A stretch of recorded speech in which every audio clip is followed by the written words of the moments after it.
Sudah terhubung dengan studio Metro TV. Selamat malam Pak Daryono, apa bisa mendengar suara saya? Selamat malam Kak, bisa? Ya, selamat malam Pak Daryono, dengan Valerie di studio. Bisa dijelaskan Pak terkait dengan gempa yang terjadi?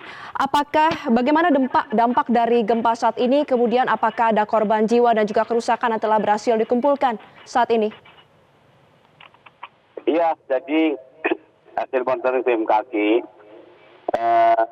menunjukkan bahwa gempa ini merupakan gempa intraslab ya. Gempa yang terjadi akibat pecahnya slab lempeng Australia yang tersubduksi atau menunjam ke bawah lempeng Eurasia tepat di selatan Jawa Barat ya. Jadi bukan gempa megatrust ya ini bukan gempa megatrust, bukan gempa yang terjadi di bidang kontak antara lempeng Australia dan Asia, tetapi ini adalah gempa akibat patahnya atau pecahnya lempeng Indo-Australia yang tersubduksi atau menunjam ke bawah selatan Jawa Barat. Nah, gempa ini semula kita sebarluaskan dalam info cepat 6,5, tetapi hasil update yang kita lakukan, kita mendapatkan parameter magnitudo final di 6,2. Jadi magnitudonya 6,2, kedalamannya bukan 10 km tapi 70 km. Ini yang menunjukkan bahwa gempa ini gempa intraslab berdasarkan lokasi epicenter dan kedalamannya. Nah, kalau kita melihat tepatnya epicenter yang hasil proyeksi dari epicenter itu memang ini berada di 156 km arah barat daya Garut ya. Ini proyeksi epicenter ke permukaan ya. Kemudian kalau kita melihat epicenter dan kedalaman ini memang bukan gempa megatrust, dan meskipun mekanisme sumbernya thrust fault, tapi itu di bawah bidang kontak antara lempeng. Ini yang menyebabkan kita bersyukur bahwa gempa ini tidak akan berpotensi tsunami karena deformasinya cukup dalam ya, ada di 70 km, tidak di kedalaman dangkal ya. Nah, gempa ini cukup kuat dirasakan di berbagai wilayah karena memang secara dampak gempa yang sampai saat ini kita amati dengan peralatan akselerograf yang tersebar di Jawa Barat ya. Gempa ini terasa cukup kuat ya di Cianjur Selatan, kemudian di Sukabumi, kemudian di Bandung. Bahkan ada beberapa tempat yang mencapai 4 hingga 5 mmi ya. Dan di Sumedang, di Garut sampai 3 hingga 4 mmi ya, di Pandeglang, Tangerang, Bogor, di Jakarta, Kebumen, Banyumas, ini 3 mmi. Bahkan di Cilacap masih 3 mmi dan warga merasakan seperti terlewat ya. Kemudian sampai di Jawa Tengah pun di Kulon Progo, di Yogyakarta, kemudian di Sleman, di Bantul, bahkan di Trenggalek itu 2 mmi. Ini menunjukkan bahwa spektrum gempa ini luas ya. Karena hipotesis yang menengah di 70 km, maka wilayah yang merasakan cukup luas ya.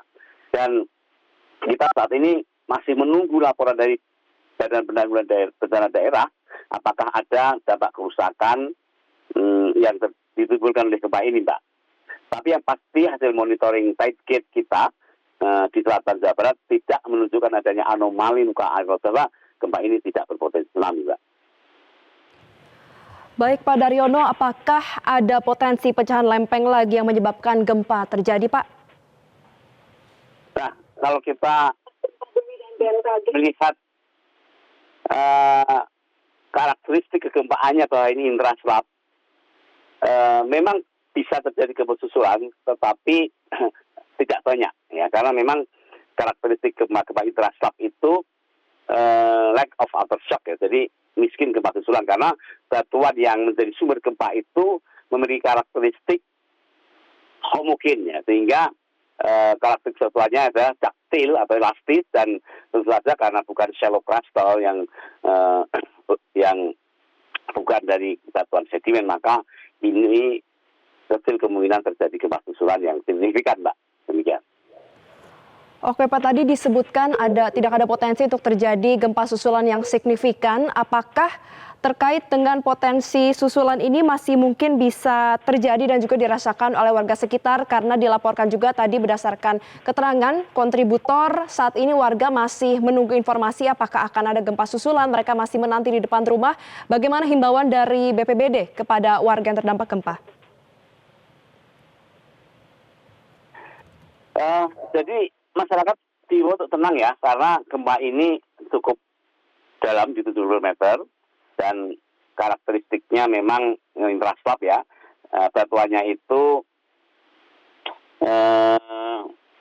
homogen, elastik, sehingga kalaupun terjadi gempa susulan kekuatannya kecil Mbak, jadi tidak banyak.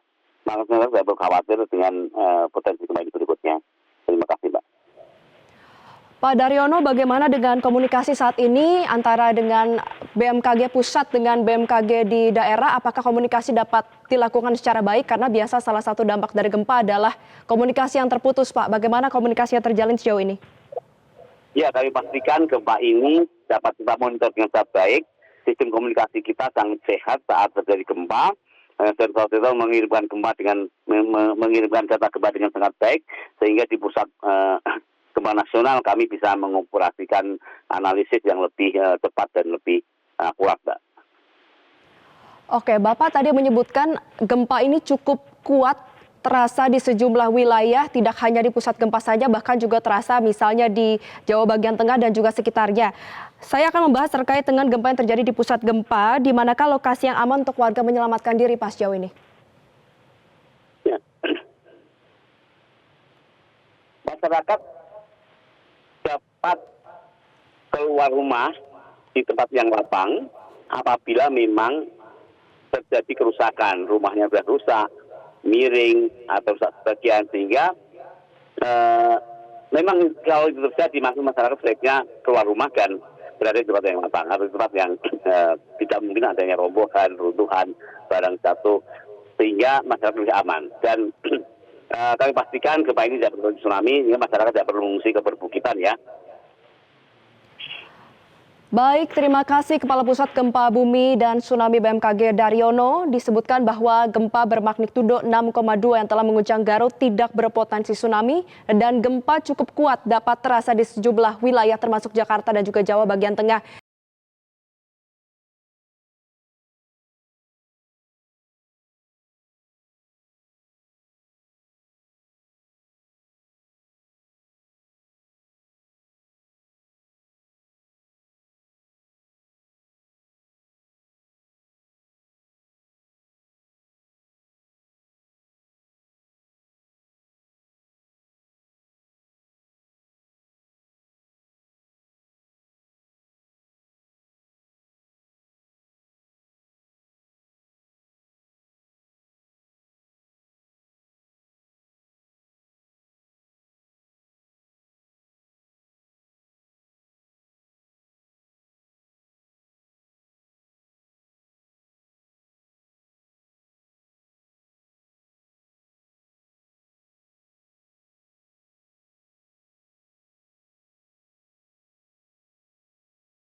Jelajahi cara baru mendapatkan informasi. Download Metro TV Extend sekarang.